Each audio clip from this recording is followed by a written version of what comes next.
Hello and welcome to M&A, Murders and Accusations, the good, the bad, and the ugly of selling your business. We dig into what you need to know and how not to kill the sale of your business. Now here's our host, Rick J. Krebs, Mergers and Acquisitions Advisor. Hello, everyone, and welcome to M&A, Murders and Accusations, the good, the bad, and the ugly of selling your business. This is Rick J. Krebs, the M&A cowboy, coming to you from Heber City, Utah. It's a beautiful fall day today. Thanksgiving's coming up, and I am so excited about our guest today. First of all, I've known our guest, we were counting, it's been over 40 years, probably maybe even closer to 50, I don't know, but anyway, we go way, way back. And my guest today is the Senior Vice President from Transworld Business Advisors and a good friend. I want to introduce you to Treve Kinsey. Treve, welcome to the show. Thanks, Rick. It's great to see you again. Don't get to see you near as much. And, you know, as Rick said, Rick and I actually went to high school together. We were best friends in high school and have kept in touch over the years and you know, probably done a lot of things in our career paths very similar. So, yep. And Treve is the reason that I'm in M&A and business brokering. He's the one that recommended I do this, so it's your fault. It's my fault for sure. So, tell us a little bit about Transworld, Treve. Yeah, well, for the people watching, I know this segment's really geared more towards the brokers and the M&A advisors. Transworld, we are the largest business brokerage in the country. Been around for about 40 years. Really started out as a main street brokerage. We were selling pizza parlors and hair salons and all of the smaller deals. And 15 years or so ago, that really changed. We kind of swam upstream and started jumping into the M&A business. About 10 years ago, we actually opened a separate division for mergers and acquisitions. And so now we have the two divisions, the Main Street division and the mergers and acquisitions division. We have around 250 offices around the country now. And my role here at the company is I run the state of Florida, which is about 100 agents. We close about 450 transactions a year. And I do support for the nation for all the other offices around the country because, when someone has a problem, I tend to be the person to help them through those problems. So you're the fireman. You put out these big fires when the deals are going. Yeah. That's kind of my nickname at the company is the fireman. Is people around the country call me when they've got some major issue that comes up, and that's why I'm a little bit passionate about this particular topic because it seems to be this topic more often than not. The working capital things come up, and so I prepared a presentation a couple of years ago about this, and it seems like I talk about working capital more than I should. Yes. So before we go on, we've learned about Transworld. Tell us a little bit about yourself and how you got into business brokering / M&A. Well, I owned a company. I lived in Colorado. I live in Florida now, but I lived in Colorado and I owned a fairly good sized company, and it decided it was time to move on. So I'd sold it, and I was in multiple states at the time. And so I had a nationwide no compete. And so when I decided I wanted to go back to work, because I do love to play golf, as you know, I played golf every day for about 6 months and went, man, I'm bored out of my mind. And so I decided to go back to work and had a nationwide no compete. So I had used a business broker to sell my business. And I kind of went, man, that guy had a pretty good job. And I felt like I was as good or smarter than that guy was. And I just paid him a bunch of money to sell my company. And I went, that seems like a pretty good gig. So I actually interviewed every single business brokerage company that I could find. And I ended up at Transworld, quite honestly, because at the time, Transworld was really the only company that had a lot of support, to teach us the business, because, in this business, you need support. You need somebody to teach you and help you along the way. So. Gotcha. And something cool about yourself. I always do this. Something cool about yourself that most people wouldn't know. Well, I think most people who know me know I'm an avid golfer. Mhm.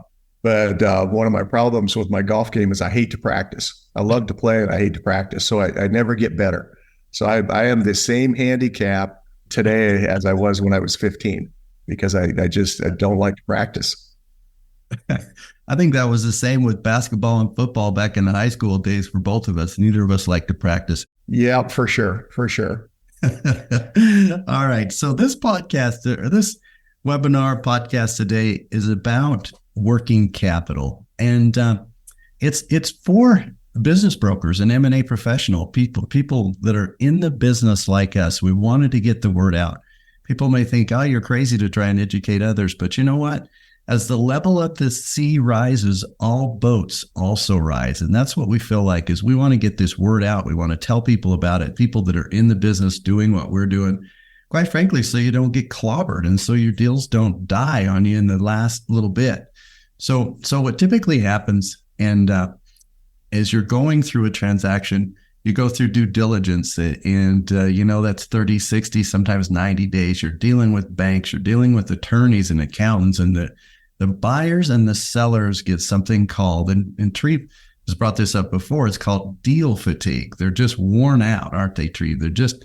Deal fatigue is a real thing. I actually talk about it, especially on these larger transactions that take a long time. It's one of the things I talk about right from the beginning with buyers and sellers that you're going to get tired and you're going to get grumpy and you just got to remember that that's normal, and just try to prepare them for what's going to be going through them emotionally, because it's an emotional roller coaster, especially for the seller selling, their business. It's their life's work, so. It is. And what happens if working capital is not dealt with earlier on, I want to say at the LOI stage, or at least through due diligence, first part of due diligence, is buyers and sellers are surprised by it. It will come up, right? And when it comes up, it can swing the cash in the pocket for the sellers several $100,000. They get surprised by it and mad about it, and they don't understand it. Right. So, one of the things that I try to do, and I try to teach all my agents to do, is talk about working capital from day one. And when I mean day one, I don't mean day one of the purchase agreement, the asset purchase agreement, or the LOI. I want my agents to be talking, especially to their sellers, about working capital, right there at the listing appointment. Mm-hmm. When you realize there's going to be a working capital component, we're going to talk about what makes a working capital component here pretty soon. You really need to address it right there at the listing appointment. Because the last thing, as Rick just said, is you don't want your sellers and your buyers to be surprised. You don't want them thinking they're getting an extra $1 million when they've got to leave that working capital behind. So I like to address it right up front from day one. Yeah, that is so smart, Treve, because part of our job is to educate them about what's normal, but to have these hard conversations. Sometimes I know the guys will run from the conversation in order to get the listing. They're like, well, I'll kind of hide this and not tell them about it, and we'll just get the listing. And boy, that's just not what you want to do. You have to have, they're hiring you to have these hard conversations and tell you the things that you need to know going into it. I think that is so smart. The last thing you want to do is spend 9 months working your tail off and get right to the end, and you hadn't been honest with your seller, and all of a sudden you lose your deal. You don't sell the business, you don't get paid, and then all of a sudden we get the dreaded bad Google review, because nothing's worse than that bad Google review. I know, and everyone's mad and they're all looking at you. It's just right. It just sucks. And you worked for 9 months, right? Thought you had a yeah. It really sucks. The thing they always say to, especially the sellers, is this is why I hired you, so we would know these things, so these things would be taken care of. That is why they hired you. Because if the sellers knew these things, then they wouldn't need us. Yep. So we could give many examples of this. I want to tell one recent example that I had, and that is that working capital includes cash in the business. And a lot of sellers are sitting on a lot of cash right now because of the PPP money or the retention credit, or, sellers just like to stockpile cash in their business as an insurance policy if they need it. And I had a transaction where they had an extra $1 million in the business. And the buyers saw it. It was in the business. And then they removed it after the buyers saw it. So the second time, they look at 1 month worth of financials and there's $1 million, and they look at the next month and it was gone. And the buyers felt jilted. They were so mad about it. They're like, "Oh, you stole our money." So anyway, and I told the guys not to do it. And I told them about working capital. But my point is, sometimes the sellers think that money is theirs, which it's not all of. And sometimes the buyers think that money is theirs. And hence, that's where we get into entanglements. That's where we get into issues. Well, Rick, why don't you start with, why don't you give us the definition of working capital? Okay, I think that's a great idea. So working capital, the accounting definition of working capital is current assets minus current liabilities. And current assets are cash, receivables, inventory, prepaids. We're going to go through a whole list of things that you may not see, but that's generally what we see. And then there's accounts payable. It usually does not include long-term debt. It includes accrued liabilities and accounts payable and any short-term liabilities. So that's the accounting definition. But what do we see in transactions, Treve? Do we see the accounting definition used or some other definition? We do see the accounting definition used sometimes. And it's interesting. You were bringing up excess cash right there. Mm-hmm. What we're trying to get to when we do a working capital calculation isn't always necessarily what's in the business today. It's really what you're looking for is, what does the buyer need to run the business for a period of time until the cash flow is normalized. And it's really a function of receivables as much as anything. If you have a lot of receivables and an extended period of receivable time, if the seller takes all of the assets, the cash, the receivables, and things like that, it might be 90 or 120 days before the buyer starts getting revenues in the door. And all that 90, 120 days, they've got expenses. And that's really what the point of working capital is. It's to get them through from the time of purchase until the normalized revenues are coming in. And so that's the big thing I think people don't understand, is that, the buyer, if working capital is not included in the deal, then that buyer has to fund that working capital out of their pocket. And, a lot of times they just don't have the money to do that. Gotcha. So we're talking about two different types of transactions. One is a Main Street deal, and one is, we call it M&A deal, right? A larger deal. So right. Why do guys get blindsided? If they're used to doing Main Street deals, why do they get blindsided by this working capital thing?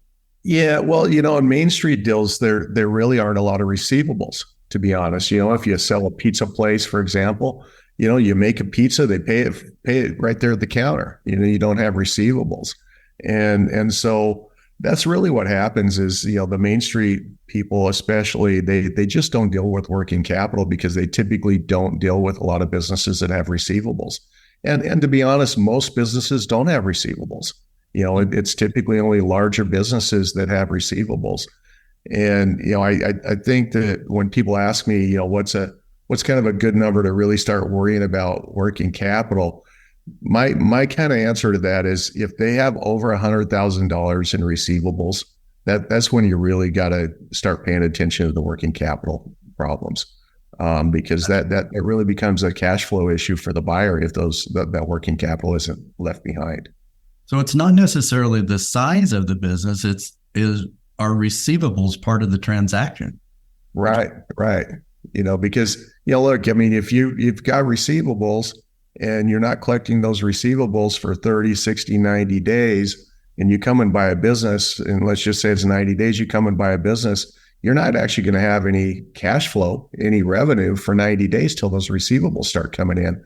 And you got to be able to run the business and pay your expenses, your employees and your inventory and your rent and gas and all the other things that you have expenses for those 90 days. And so that really is the function of working capital, whether you get it from the seller, or in the smaller SBA deals, the SBA lender will actually give you a working capital loan to cover those expenses until those receivables become normalized. Gotcha. Yeah, I've always thought that it was deal size, but I get your point about receivables. That makes a lot of sense. So early on, I was selling to smaller businesses. That's what I did, and you get blindsided. I see these brokers, they just haven't dealt with it. It's just not seeing it every day. And then all of a sudden to get a little larger deal or one that has receivables, and then they're getting blindsided by this working capital thing. Yeah, I see how that could happen. And unfortunately, it happened to me early on as well. You learn that lesson the hard way. Right. I think it's happened to everybody early on. It happened to me as well. When you first start out, you start working in smaller transactions, and then you kind of swim upstream, and all of a sudden you get a large transaction that's got a component of working capital, and you'll get an LOI in and it says working capital included, and you scratch your head and go, I wonder what they mean by that. What does that mean? So the important thing is don't ignore that. Really, make sure you understand what that means, and ask the buyer exactly what is your definition of working capital, because buyers definitely have different definitions of working capital, and so I like to get the calculation right from the buyer. When you calculate working capital, how are you going to calculate that? And as we know in the business, the intent of the letter of intent or the offer is to align the expectations of the buyers and the sellers. The better you can align it, the more clarity you can have. I mean, you can't ever be too clear in an LOI, and the better off you're going to be. Yeah, totally get that. Yeah, no question. And, one of the things that I think most brokers make a mistake on is they don't deal with the alignment of the working capital soon enough. They wait till a week before closing and try to deal with it. What I try to teach is to get the buyer and the seller in agreement on the standards of working capital and how it's going to be calculated during the due diligence period. Gotcha.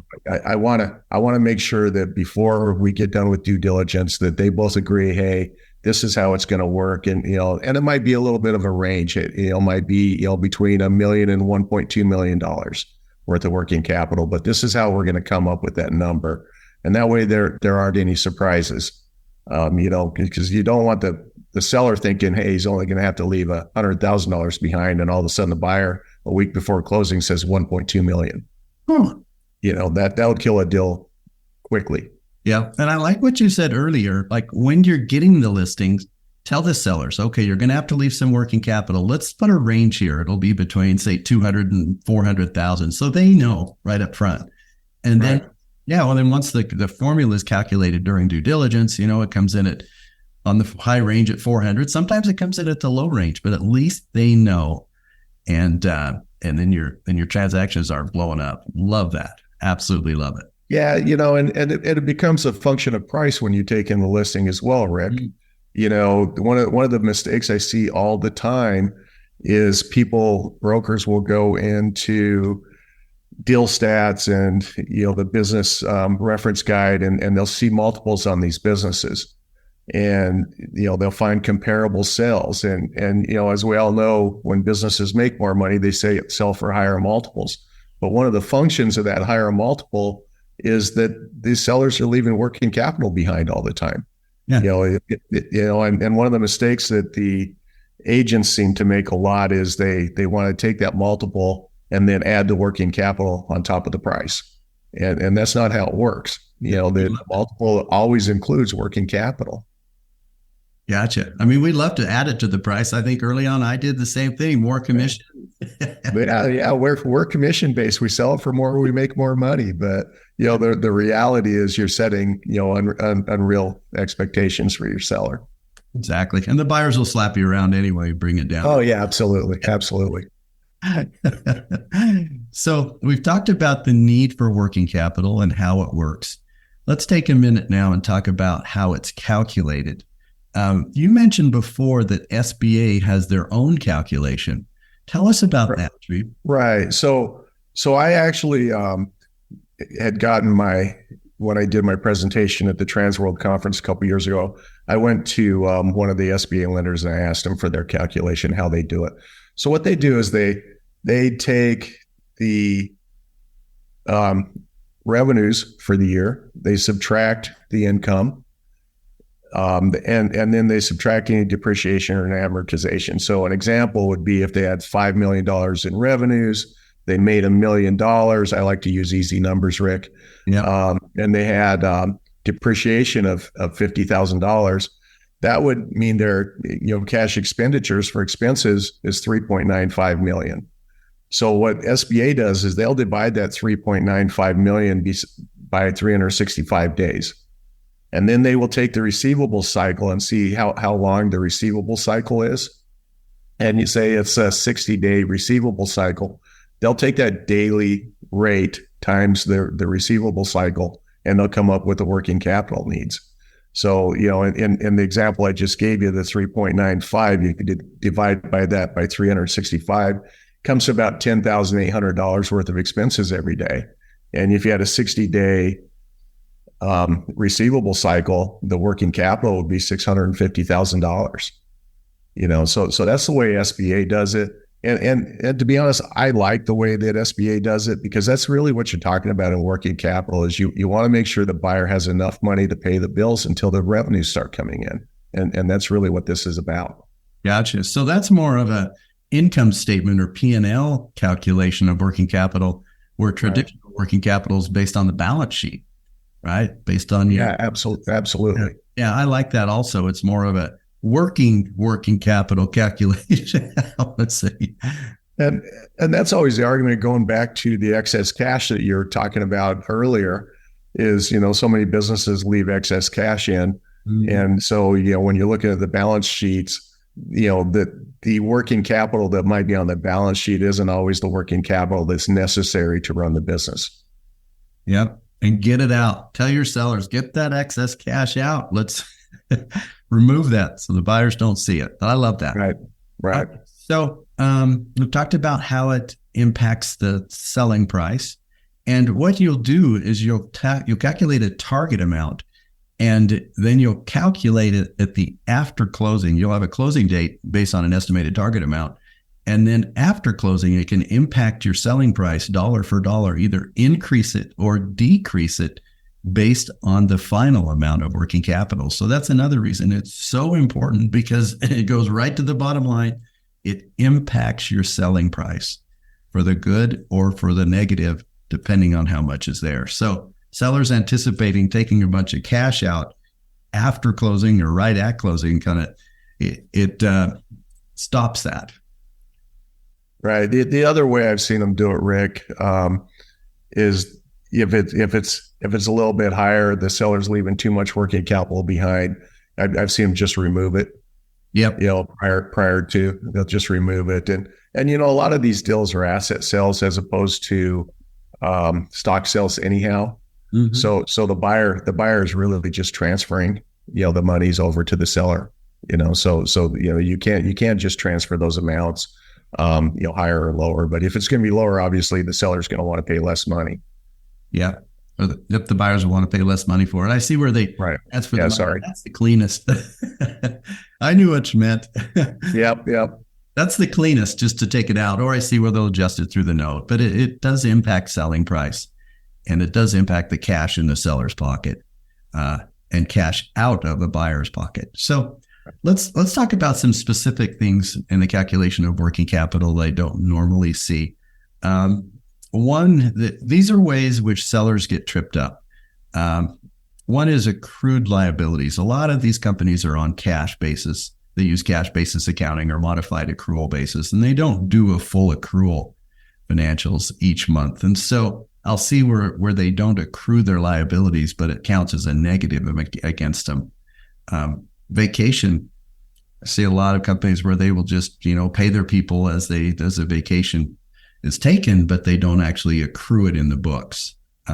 So that's one of the things that we see. What else do you see in that working capital calculation? Yeah, you'd mentioned it earlier. You see the prepaids quite a bit. Yeah.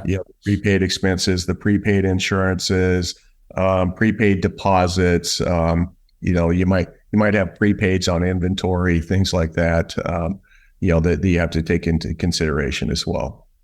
Yep, and deposits are a big one. Like we sell construction companies. You told me earlier about a window company that had deposits. Tell us about that one. How that right. works. So that's more of a working cap or work in progress situation than a working capital.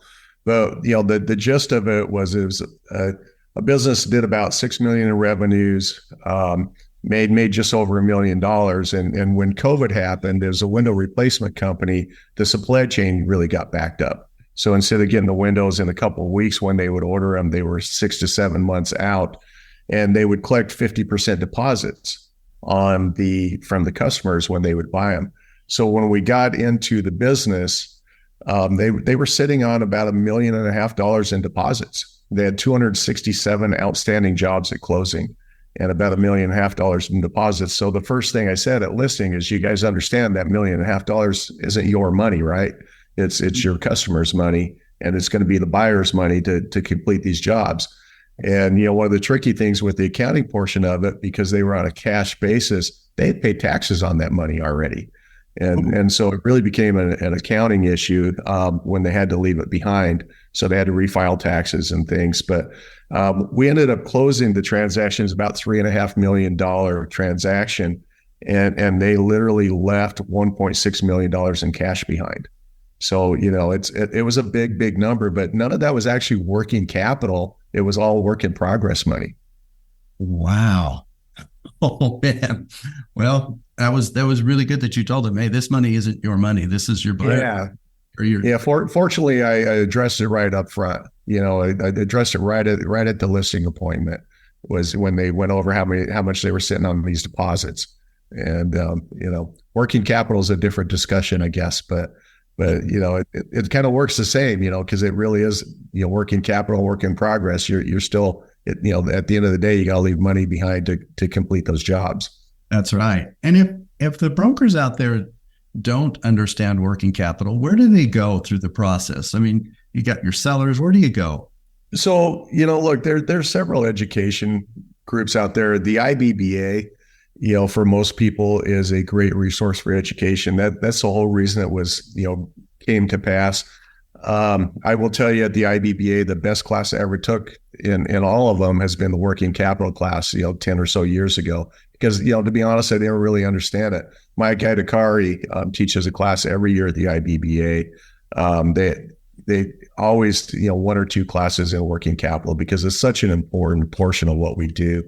You can also join the M&A source and some of the other groups. Kennesaw State University has an M&A program that talks about working capital and teaches you how to calculate working capital. I will tell you, education. You have to invest in yourself and your education to be great at this business. And if you don't do those things, then you really are going to fall behind. You're going to miss large paychecks because you make mistakes. Yeah. Oh, yeah. And we all hate to see that. So one other thing I think is important is, if you're in the middle of a transaction, to get the CPA involved, get the seller CPA involved, because they can be very helpful in these calculations. Well, I will tell you, if you've got working capital and work in progress, it's a must to get the CPA involved early, to really start working on those things. They're really the only ones who can do it. And so you make sure you're on a friendly basis with them, because they're going to be your best friend for, the entirety of the deal. Oh yeah. And if the number is bad, then it's coming from them, their trusted CPA who they've worked with for years, and they trust those guys to make those calculations. I think sometimes we try and make them, and we will miss something, and then, they look at us as a bad guy on a new relationship, and that's not where we want to be. Right. And I think sometimes sellers, they love to think that, we're just in it to make our paycheck. Yeah. And so when you give them bad news, they don't want to, leave you, or they think you have an ulterior motive. And hearing it directly from the CPA, really makes a big difference in trust. And, they've trusted that CPA for years. And a lot of times we're relatively new in relationships with them.